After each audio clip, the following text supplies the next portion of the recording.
ದಯವಿಟ್ಟು ಸಿದ್ದರಾಮಯ್ಯ ಐಂದ ಅಂತ ಹೇಳ್ತೀರಾ. ದಯವಿಟ್ಟು ನಾವು ಒಂದು ಸತಿನಾರನು ಅನ್ಪೂರ್ಣ ವರದಿ ಆಗಿದೆ, ಎಲ್ಲದೂ ಆಗಿದೆ.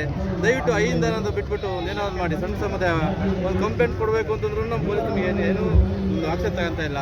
ದಯವಿಟ್ಟು ಯಾಕೆ ಅಂತಂದರೆ ಸಣ್ಣ ಸಮಾಜ ಗೊತ್ತಿದ್ರೂ ಒಂದು MSc ಕೊಡ್ತೀನಿ ಅಂತೀರಾ, MLA ಟಿಕೆಟ್ ಕೊಡ್ತೀನಿ ಅಂತೀರಾ, ಯಾವುದೂ ಕೊಡ್ತಾ ಇಲ್ಲ, ಯಾವಾಗಲೂ ಕೊಟ್ಟಿಲ್ಲ.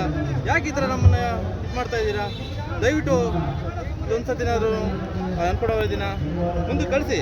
ನಾವು ನಿಮ್ಮ ಪರವಾಗಿ ಇರ್ತೀವಿ, ಪರವಾಗಿರಲ್ಲ ಅಂತಲ್ಲ. ನೀವು ಯಾಕೆ ನಾವು ಪರವಾಗಿರೋಕ್ಕೆ ಬಿಡ್ತಾನೆ ಅಲ್ವಲ್ಲ ನೀವು? ಯಾಕೆ ಬೇಡವೇ ಬೇಡ? ನಾವು ಮಡಿವಾಳ ಸಮಾಜ ಬೇಡವೇ ಬೇಡ ನಿಮಗೆ? ಯಾಕೆ ಈ ಥರ ಮಾಡ್ತಾ ಇದ್ದೀರಾ? ದಯವಿಟ್ಟು ನಮ್ಮನ್ನು ಶಿಫಾರಸು ಮಾಡಿಸಿ, ಮುಂದೆ ಕಳಿಸಿ. ದಯವಿಟ್ಟು ನೀವು ಐಂದ ಅಂತ ಹೇಳ್ಬಿಟ್ಟು ಹೀಗೆ ಮುಂದೆ ಮಾಡಬೇಡಿ. ಐಂದ ಸ್ವಲ್ಪ ಕಳಿಸಿ. ಯಾಕೆ ನಾವು ನಿಮ್ಮ ಪರವಾಗಿ ಇರ್ತೀವಿ. ನೀವು OBC ಇದೆ, ನಾವು OBC ಇದ್ದೀವಿ. ದಯವಿಟ್ಟು ಏನೋ ಒಂದು ಮಾಡಿ. ನಿಮ್ಮದು ಮಾತು